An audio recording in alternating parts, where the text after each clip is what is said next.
Le lien entre Empty Void et Blast et la réalité sur les sentiments d'Empty Void, on voit ça aujourd'hui.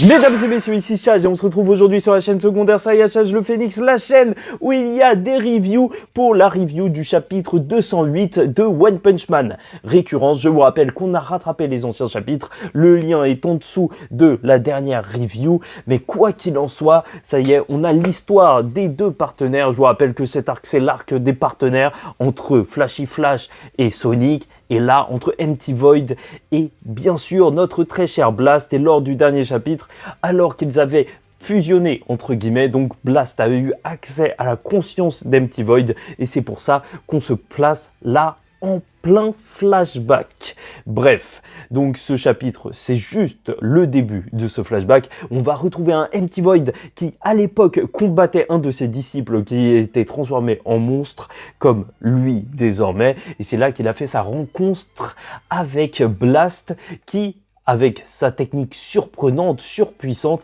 a réussi à éliminer l'ennemi. Et c'est là où ça devient extrêmement intéressant parce que, bien sûr, on apprend que ça s'est passé 15 ans avant l'institution du terme héros entre guillemets, ou plutôt de l'association des héros, et donc que les classements et compagnie ça marchait pas véritablement et tout le monde se regardait un petit peu mal, tu vois. Empty Void il se dit ok t'es un héros, c'est un petit peu louche cette histoire, et bref on découvrira donc que cette personne qui s'était transformée, c'était un des disciples de Void qui était déjà fondateur du village ninja. Et ce qui est extrêmement marrant, on va pas se mentir les mecs, c'est que il fallait peut-être s'y attendre. Oui, c'est triste, ton disciple, il te trahit, sauf que quand il s'appelle Stain le Sale, si tu l'appelles le Sale, bah ouais, au bout d'un moment, t'inquiète pas qu'il va pas kiffer. Et c'est là que c'est super important pour la suite du chapitre dont je vais vous parler avec les véritables sentiments d'Empty Void, mais il fera semblant de pleurer devant Blast pour découvrir ses réelles intentions. Il fera semblant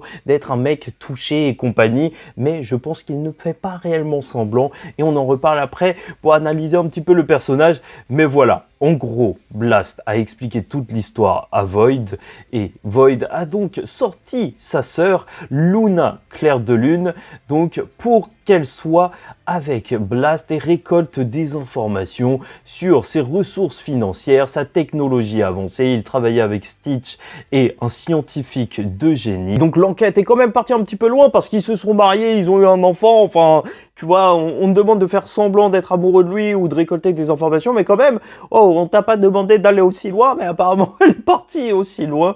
Enfin bref, voilà, il n'avait jamais réussi Empty Void à savoir ce que pensait véritablement Blast, mais étrangement, lorsque Luna a affronté un autre avatar de God qui était surpuissant, elle est décédée et donc on s'est retrouvé avec la mort de ce personnage. Même si Empty Void disait que ce n'était pas grave pour lui, bah, il trouvait ça étrange, en tout cas du côté de Blast, qu'elle était proche de découvrir ses réels secrets et qu'elle soit morte. Donc il se disait que peut-être Blast avait fait quelque chose et qu'il avait tué sa propre femme et donc la sœur d'Empty Void. Enfin bref, il commençait à devenir complètement zinzin. Puis ils se sont retrouvés dans un temple pour une mission où il a été en contact avec le cube et c'est là où le chapitre se termine et lors de sa vision, il voit sa sœur et Stain le Sale qu'il a combattu au début du chapitre. Et qu'est-ce que ça veut dire ça? Parce qu'on pourrait se dire, ok, d'accord, on voit ces deux personnages, pourquoi c'est une fin de chapitre sur ça? C'est parce que en réalité, ça en dit long sur le personnage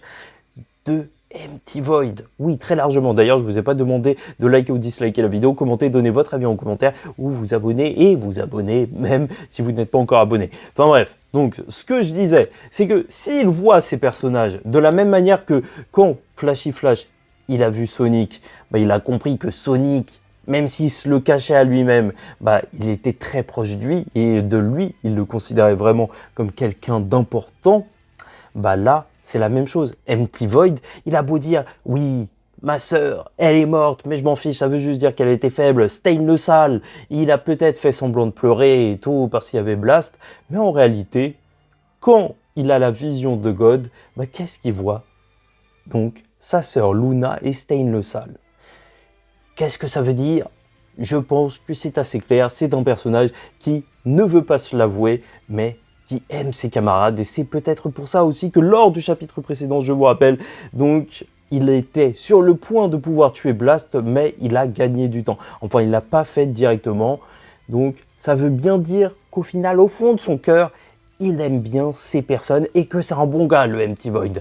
Mais ça, on le verra bien. N'hésitez pas à me dire ce que vous en pensez en commentaire. Je trouve ça intéressant de nous raconter toute une histoire autour de Blast, Empty Void et tout. Enfin, tu sens que le manga, il s'épaissit de plus en plus, hein. On est vraiment dans l'histoire de One Punch Man, même du héros le plus fort. Là, Blast, hein, je te parle pas du chauve à la cape, je sais même pas, c'est même pas un héros de rang S, pourquoi les gens ils arrêtent pas de parler de lui? Enfin bref, bien sûr, on termine le chapitre sur une case de Saitama qui utilise juste le katana interdimensionnel avec les pouvoirs de Empty Void, enfin il se dit, ouais, je vais pouvoir couper des colis, enfin c'est n'importe quoi, mais bon, il fallait bien une petite vanne légère pour tout ça, mais j'ai kiffé Stain le sale, parce que quand t'appelles un de tes potes comme ça, c'est comme si j'appelais un mec Billy le crasseux.